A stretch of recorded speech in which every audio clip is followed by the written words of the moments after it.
Since the Arctic cold makes metal very brittle, each unit had to be handled with great care. Even a routine impact could cause metal to crack or break. Both Colonel Kirkering and the swing commander checked the loading.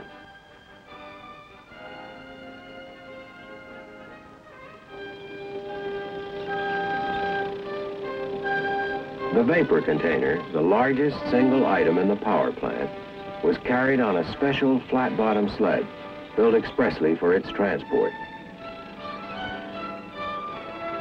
Everything seemed fine the morning the heavy swing moved out.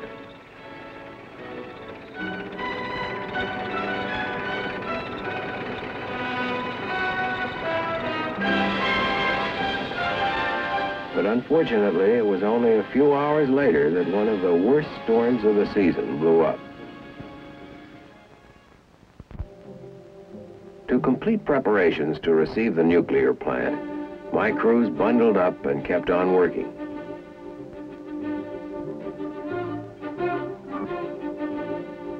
The opening in the roof of the main nuclear trench now had to be closed quickly before the trench began filling with snow. Despite the storm, the heavy swing was still moving. At our end, my crews kept working. It was the only way we could be ready. Out on the ice, the storm cleared a little, and notwithstanding the tremendous load and the weather, this swing made the trip in record time. Just as the swing arrived at the camp, the storm let up entirely. Work began immediately unloading the shipment in preparation for its emplacement. Covers were removed, crates opened. None of the excitement affected Muckluck in the least. Boxes of piping and wiring, each item carefully labeled, were opened so that each unit would be available when needed. Major components shipped in pieces because of weight limitations were reassembled before being moved into the trenches.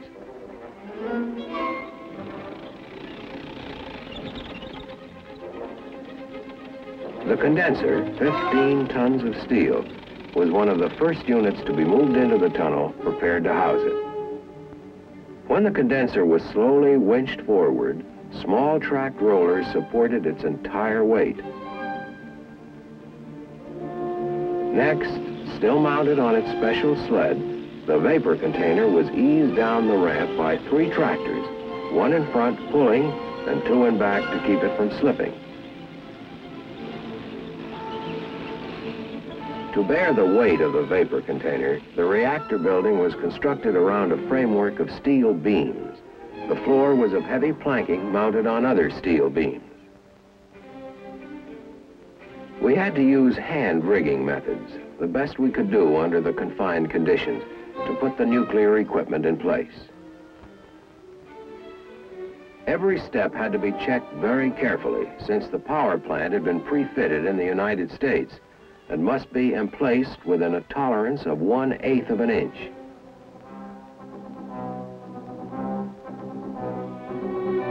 The power plant consisted of 4 basic elements: a nuclear heat source, equipment that would convert the heat energy into electrical energy, and a system to dispose of excess heat, all regulated by an extensive network of instruments and controls.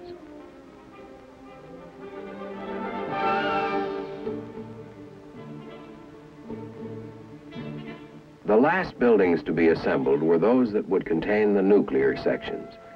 These shells were built around the nuclear system equipment only after every major component had been put in place.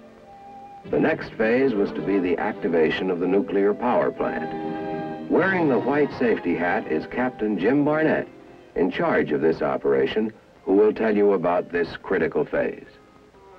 We took every precaution in the book, and some that weren't there, to make sure this would work right the first time.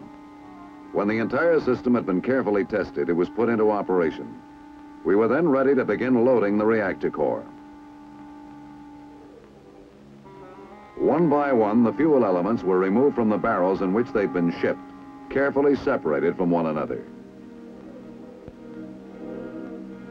Each of these bars, containing approximately 500 grams of uranium-235, was then unwrapped, inspected, and wiped clean of any dust.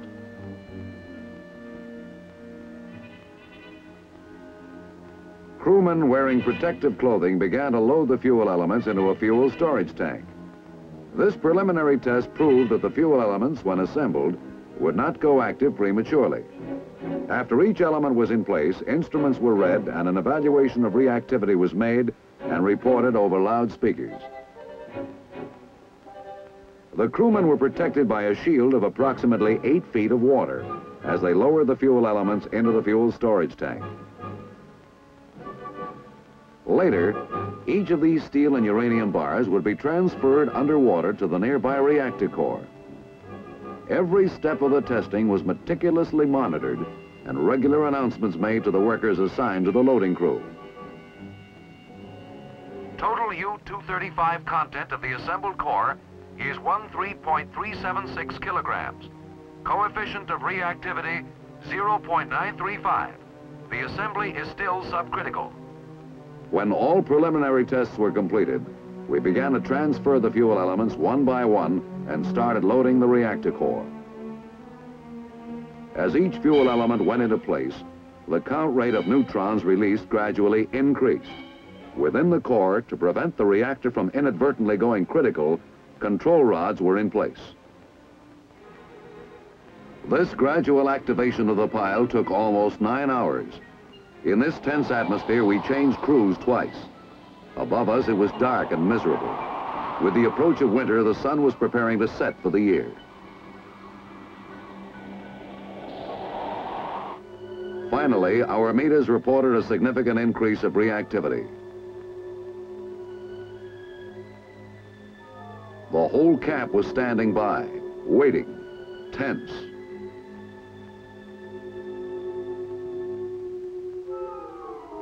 By the 9th hour, the last fuel element had gone into place.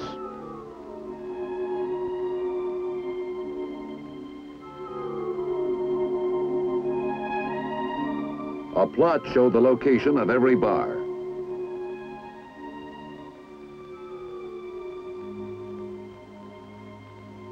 Then the control rods were gradually withdrawn until the reactor went critical at 6:52 a.m. Now here it is.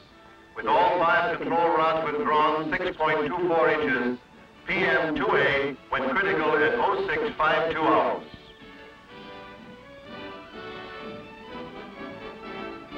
Within the next few weeks, the final touches were put to Camp Century.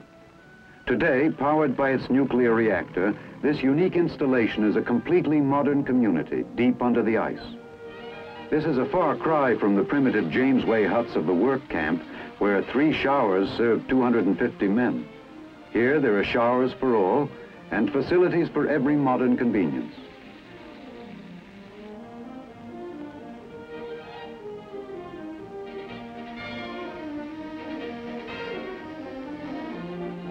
Among the many sophisticated facilities at Camp Century is the dispensary, complete in every detail.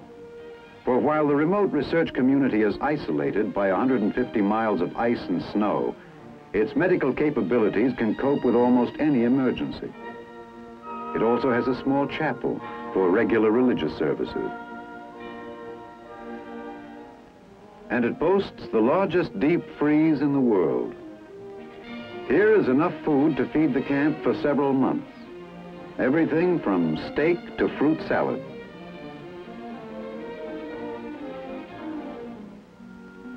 The modern spacious kitchens provide a well-balanced and appetizing menu.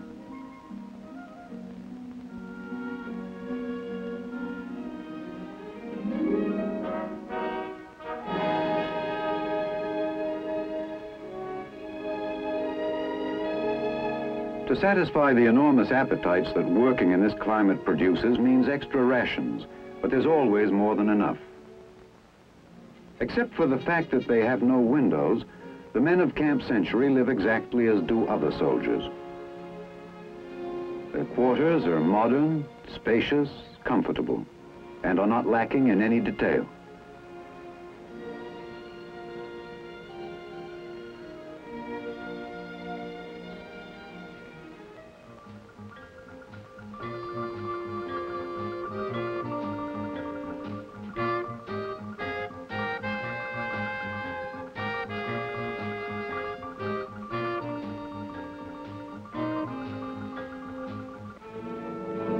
Today, Camp Century is being operated as a year-round Arctic research center. The men who built the camp have long since been replaced by military and civilian scientists from the Polar Research and Development Program. As part of man's efforts to probe deeper and deeper into the secrets of the universe, an elaborate program of tests and experiments is being carried out.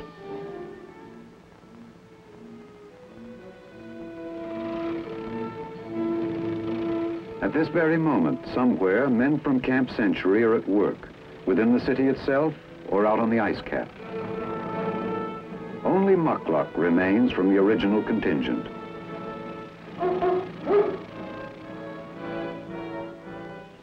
This is the story of Camp Century, of the Army engineers who carved out the underground city, of the many other men of the United States Army who made this project possible, and of man's never-ceasing quest for knowledge.